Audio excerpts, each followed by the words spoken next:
I stared at the screen in my sister-in-law's car. The city lights smeared across the windshield like wet paint. Emma, my ex-wife's younger sister, was parallel parking outside the restaurant we'd just had dinner. "Everything okay?" she asked. I turned my phone face down. Perfect. But my hands were shaking. 1 year divorced. 12 months of silence. Not a word, not an apology, not even the courtesy of splitting our wedding album before she moved his things into what used to be our bedroom. And now, urgent. I typed without thinking. "Another time. I'm on a date with your sister." Sent. Emma laughed beside me. "You didn't actually send that." I showed her the screen. Her smile died. "Daniel, she's going to lose her mind." Good. Because I already knew. I'd known for 3 weeks. The truth arrived in a manila envelope. No return address. Postmarked from 2 states away. Inside, a single sheet of paper and a USB drive. The paper said, "You deserve to know who she really is." I plugged the drive into my laptop at 2 a.m., the kind of hour where your judgment is too tired to protect you. Bank statements. Hotel receipts. Text message screenshots. And one video I couldn't finish watching. My ex-wife. Her boss. Our anniversary weekend. The one she said she had to cancel because her mother was sick. Her mother wasn't sick. But the video wasn't what broke me. It was the date stamp on the wire transfer. 3 months before our divorce. $47,000. From her father's corporate account. To her personal checking. Memo. Settlement advance. She'd paid herself before she left me. Calculated the cost of her freedom and billed it to a man who'd never liked me anyway. Her father. The same VP who smiled at our wedding and pulled me aside at the reception to say, "You better take care of her, son." I took care of her. I paid for the house she wanted, the car she needed, the vacations she deserved. And when she was done with me, she cashed out like I was a stock option. Emma didn't know. She'd reached out 6 months after the divorce. Coffee. Casual. She said she missed me. I believed her because I needed to.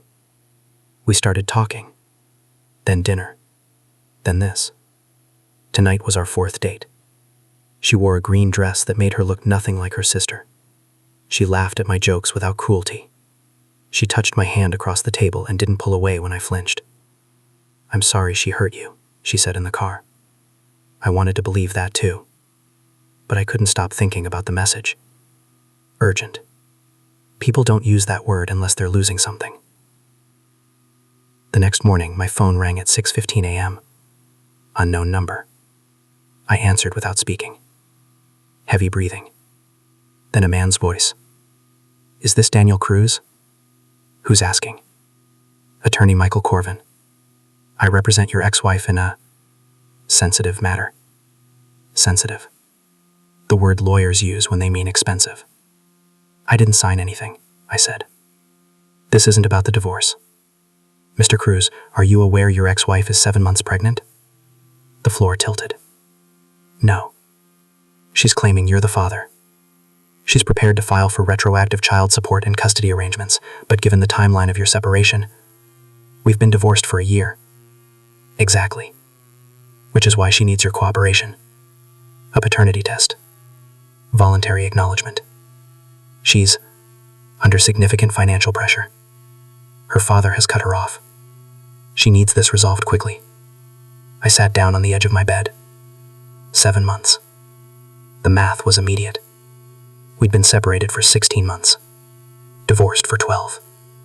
This wasn't my child. It was his. The boss. The one in the video. The one she'd risked everything for. And now she was gone. Or he'd left her. Either way, she was alone. Desperate. And reaching for the only parachute she had left. Me. I called Emma. "Did you know?"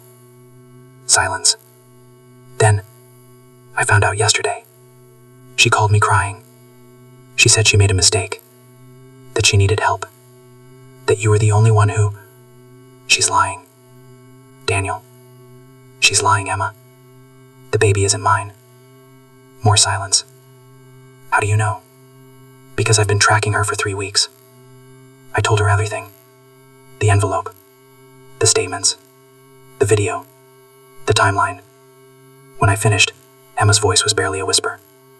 What are you going to do? I looked at my phone. 23 missed calls from my ex-wife. 11 voicemails. I didn't listen to any of them. I'm going to let her drown. I met the lawyer in his office, brought the USB drive, the bank statements, the timestamps. He went pale halfway through. Mr. Cruz, this is proof that she committed fraud, that she's attempting extortion, and that I owe her absolutely nothing.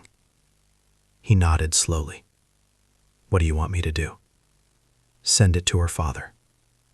The VP called me 2 days later. He didn't apologize. He just said, it's handled. I didn't ask what that meant. I didn't care. That night, Emma and I sat in her apartment. She poured wine. I didn't drink. Do you feel better? She asked. I thought about my ex-wife, about the baby that wasn't mine, about the desperation in her voice on those voicemails I'd never hear. I thought about the ring I still wore sometimes, the heirloom from my grandmother, the one she'd mocked, the one I'd taken off the night I opened that envelope. No, I said, but I felt free. And sometimes, that's the same thing. She never contacted me again.